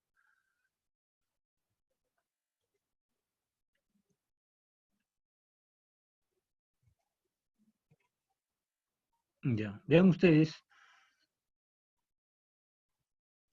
de forma muy sencilla, ¿no? Cabezal de riego o caseta de riego en acá, ¿no? Entonces hay una área construida, hay casas, se va a tener que poner en este punto un cabezal de riego, hay una tubería, lo que les había mostrado, ¿no? Una tubería de 90 milímetros, una longitud de 146 metros, que primero conecta al hidrante 4, ¿no? Luego a 30 metros del hidrante 3, el hidrante 2, y al final llega al hidrante 1, ¿no? Que también tiene sus válvulas de aire, y el lateral de riego, ¿no? Lateral de riego del turno 1. En este caso, el turno 1 va a funcionar con 4 aspersores, ¿no? Las características de los aspersores se lo voy a mostrar enseguida. Acá estamos viendo un esquema hidráulico, ¿no? Es un pequeño esquema hidráulico que, bueno, para fines prácticos se ha tratado de acomodar, ¿no? Para el ejercicio. Entonces, teniendo esto, yo les voy a mostrar ahorita, vean ustedes, el cabezal de riego va a estar aquí, tenemos un tramo hasta el nodo A, del nodo A al H4, al hidrante 4, al 3, al 2 y al 1, están con sus respectivas longitudes, y es una superficie plana donde no hay desnivel topográfico, por eso es que se requiere una unidad de bombeo.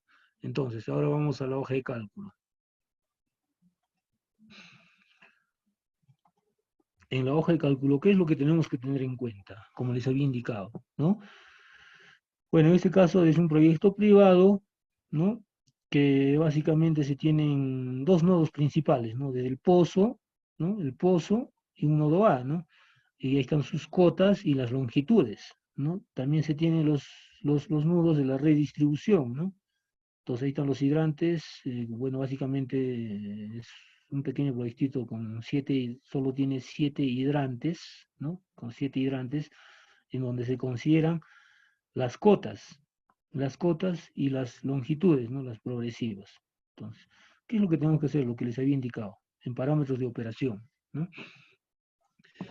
Parámetros de operación quiere decir, imagino que en el diseño agronómico ya desarrollaron este tema, ya lo han desarrollado, ya han hecho balance hídrico, diseño agronómico, y en el diseño agronómico ya se determina en la última fase, lo que son los parámetros de operación, ¿no?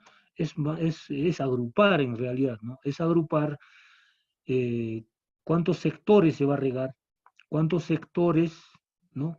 Y cada sector, qué caudal va a llevar, ¿no? Qué caudal y en qué turno, ¿no? Básicamente es eso, ¿no? En este caso, la presión de trabajo, como les he indicado, en este caso es de 30 metros de columna de agua, caudal del aspersor, 5.200 litros hora, ¿no?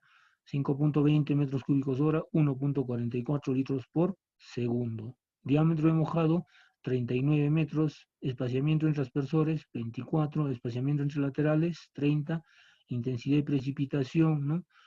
7.22 milímetros hora, ¿no? 20.6 litros por segundo por hectárea, ¿no? Lámina a reponer es de 4.34 milímetros por día, ¿no? Esa es la lámina que se tiene que reponer por día. Entonces, en este cuadrito de parámetros de operación, se ha hecho lo siguiente. Día 1 va a tener turno 1 y turno 2, ¿no? Van a tener dos turnos. Es el fondo ILPA, es el beneficiario, hidrante 1 y hidrante 2. Cada hidrante va a tener 4 aspersores y cada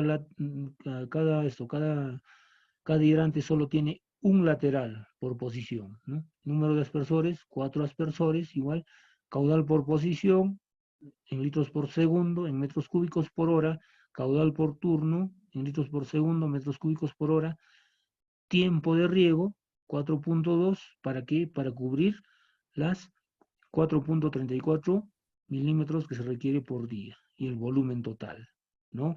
Entonces, ese es para el día 1. Para el día 1, ¿cuál es el caudal que nosotros necesitamos? El caudal 11.56. Es el caudal por turno. Para el día 2, 11.56. Como les digo, ¿no? Este es un caso práctico. Es para un cultivo de alfalfa y el terreno básicamente está libre y se ha diseñado para que se pueda regar y se pueda utilizar una sola bomba. ¿Mm? Entonces estamos ahí. Ahora, una vez hecho los parámetros de operación, ¿no? Tenemos que tener en cuenta también los diámetros de tubería que se van a utilizar, ¿no? O los comerciales para poder jalarlo. Y utilizamos nuestro cuadrito de Excel, lo que les mostré, ¿no? O lo que estaban viendo en la presentación, ¿no? Cabezal de riego al nodo A hay 146 metros, del nodo A al hidrante 4 hay 6, y de ahí hasta llegar al hidrante 1 hay 30 metros, ¿no? En total, una longitud total de 242 metros. ¿Cuál es el caudal que necesitamos? 20.80 metros cúbicos. O sea, para que funcione un lateral, ¿no? El hidrante 1, para que funcione un lateral, el hidrante 1, en este caso, solo va a haber descarga en el hidrante 1, como estamos viendo. Solo va a haber descarga en el hidrante 1. Entonces, en el hidrante 1 había 4 aspersores. Esos 4 aspersores descargan 20.80 metros cúbicos por hora o 5.78 litros por segundo. Para que nosotros podamos conducir ese caudal, ¿no? Ese caudal en 242 metros, necesitamos diferentes diámetros de tubería. Nuestro diámetro de tubería va a ser, nuestro diámetro de tubería inicial, ¿no? Va a ser de 90 milímetros de clase 5, este es el diámetro interno, ¿no? De clase 5, en donde haciendo los cálculos hidráulicos la velocidad es de 1 metro por segundo. Entonces, ¿qué quiere decir eso? Que si nuestras velocidades están entre 0.5 y 2.4, quiere decir que es aceptable. Se podría ajustar más. Háganse de cuenta de que yo, para economizar un poco más el proyecto, quiero ponerlo desde, a ver, que desde el cabezal de riego hasta el nodo A, ¿no? Que sea una tubería de 75 milímetros, ¿no? Reemplazo solo estos dos valores. ¿Y qué va a pasar? ¿No? También va a funcionar, también va a funcionar, ¿no? Solo que mi velocidad va a aumentar a 1.45. Pero se va a generar va a aumentar las pérdidas de carga, ¿no? Va a aumentar las pérdidas de carga. Si en el anterior yo tenía una pérdida de carga de 5.94 metros de columna de agua, y cuando le reduzco el diámetro de tubería, voy a tener 8.57. ¿Qué quiere decir eso, no? Que si yo puedo ir reduciendo más el diámetro de tubería, mis pérdidas de carga van a ir aumentando. Y si yo reduzco el diámetro de tubería y mis pérdidas de carga van aumentando, necesito un mayor ADT también, mayor altura dinámica total. Y de esta forma, ¿no? Se va amarrando, podemos ir calculando, ¿no? En hoja de Excel, en este caso, mira, yo le he puesto a cada 30, esto, ¿no? Una longitud total, acá podría ponerle a cada 20 metros, ¿no? Para que mi hojita sea con mayor cantidad de filas, a cada 20, y acá a cada 30 al final, entre hidrante y hidrante, ¿no? Igual, en este caso ya me dentro, ya esto, el primero sería como cálculo hidráulico en la red de conducción, se podría decir. Entonces, para el siguiente ya estoy entrando en el cálculo hidráulico desde el hidrante hasta los emisores, ¿no? Hasta los emisores. Ahora, pongo las características de los emisores, el espaciamiento, los desniveles, ¿no? Los desniveles, identifico el lateral crítico, que en este caso es el hidrante 1, que está más lejos, ¿no? Y las características de los aspersores, se pone todo, ¿no? Igual. Tramos, ¿no? Caudal del emisor, caudal acumulado, diámetro interno, en este caso estoy considerando una tubería de aluminio de 50 milímetros, ¿no? De 50 milímetros, la longitud, ¿no? Longitud acumulada, pérdidas de carga acumulada, igual, ¿no? Y la presión requerida en el hidrante. En el hidrante necesito, para que me funcione, necesito 33.93 metros de columna de agua, ¿no? Entonces, en acá todavía tengo problemas, ¿no? Y acá yo lo he puesto así, ¿por qué? Vean ustedes, son cuatro emisores y me está marcando de rojo. ¿Por qué? Porque mi velocidad supera los 2.4 que les he indicado, pero en este caso la fórmula está con 2 metros. Entonces, por eso me marca de rojo, ¿no? Entonces, ¿qué tengo que hacer bien acá? Aumentar el diámetro de la tubería para que mi velocidad baje. En este caso yo estoy con una tubería de 50 milímetros, entonces mi velocidad en aluminio va a ser bastante elevado, ¿no? 3.19 y 2.39. Entonces, en vez de ponerle una tubería de 50 milímetros, tendría que ponerle una tubería de 90 milímetros, ¿no? Entonces, el espesor el espesor del aluminio, de los perfiles de aluminio, es el mismo. Entonces acá tendría que poner de repente un diámetro interno, si es de 90 milímetros, tendría que ponerle un diámetro interno de 88. Entonces, ahí sí, si le pongo un diámetro interno de 88, vean ustedes, ¿no? Una tubería de aluminio de 3 pulgadas, ¿no? Mis velocidades ya bajan, ¿no? Entonces, así van jugando, ¿no? Van jugando en los cálculos hidráulicos con los diámetros para obtener velocidades y los caudales en función de los caudales, ¿no? Igual, para el turno 2, igualito en laterales, para el día 2 también, acá está cálculos hidráulicos día 2, turno 2, cálculos hidráulicos lateral, cálculos hidráulicos día 4, turno 2, los más críticos, y así vamos desarrollando. Eso es una forma cuando se desarrolla en Excel. Ahora, para mostrarles lo siguiente, ¿no? Ahí también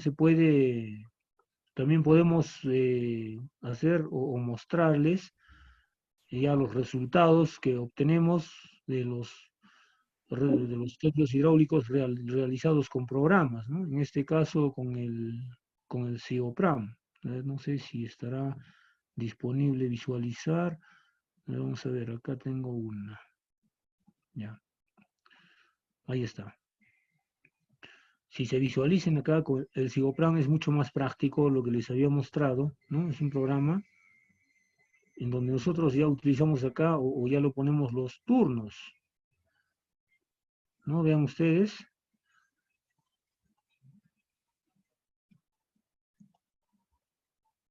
esta es una lámina ya realizada para la presentación, ¿no? Si nosotros vemos la leyenda, tenemos, bueno, está enlazado con el ArcGIS, ¿no? Los nodos, los turnos hasta por colores, ¿no?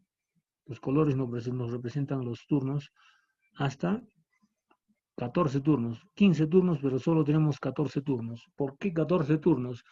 Porque se riega 2 veces por día en este sector, o sea, 2 turnos por día, turno 1 en la mañana y turno 2 en la tarde.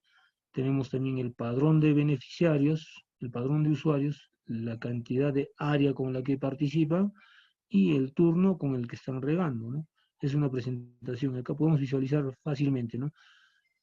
No es cobertura total, son sistemas móviles, por eso vemos acá que nos representan por colores, ¿no? Entonces, es una etiqueta por colores, que el turno 1 van a regar, por ejemplo, estos de color medio rosado, ¿no? De esa parcela. El turno 2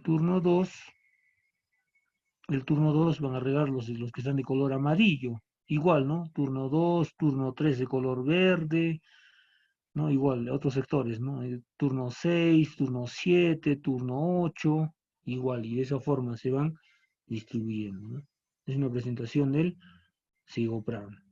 Entonces, hay muchas cosas o programas que nos pueden ser de mucha utilidad, nos pueden ayudar en hacer los cálculos correspondientes para un dimensionamiento óptimo, realizar los cálculos hidráulicos adecuados para que funcione de forma adecuada y de forma correcta el sistema que nosotros estemos planteando, ¿no?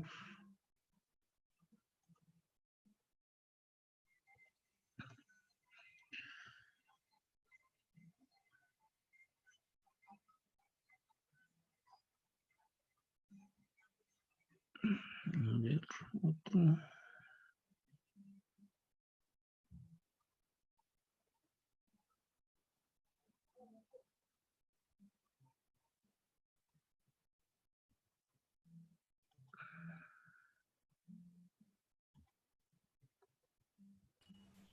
Hola, hola. Eh, Hola, ingeniero. Buenas. Buenas, nos escucha muy bien. Ahora, ingeniero, sí se escucha, ¿no? Ya. Bien, entonces, así como les he mostrado, hay formas de realizar nuestros cálculos según a criterio de cada profesional que ya también tienen conocimiento de lo que son los cálculos hidráulicos, utilización de programas, y es muy importante tener en cuenta las consideraciones que les hemos mostrado. Son básicas pero fundamentales, y de esta forma nosotros poder desarrollar un cálculo hidráulico adecuado y funcional para los propósitos que tengamos en los proyectos de riego tecnificado. Sería eso la presentación. De repente el material lo voy a estar compartiendo con el ingeniero Ovaldo para que les pueda facilitar las hojas de cálculo, las imágenes o la presentación que se les ha mostrado. Gracias por su atención y por la atención prestada, y será de repente hasta otra oportunidad. Si tienen alguna consulta o alguna pregunta, de repente lo pueden hacer. Si no, ya será de repente hasta otra oportunidad. Gracias.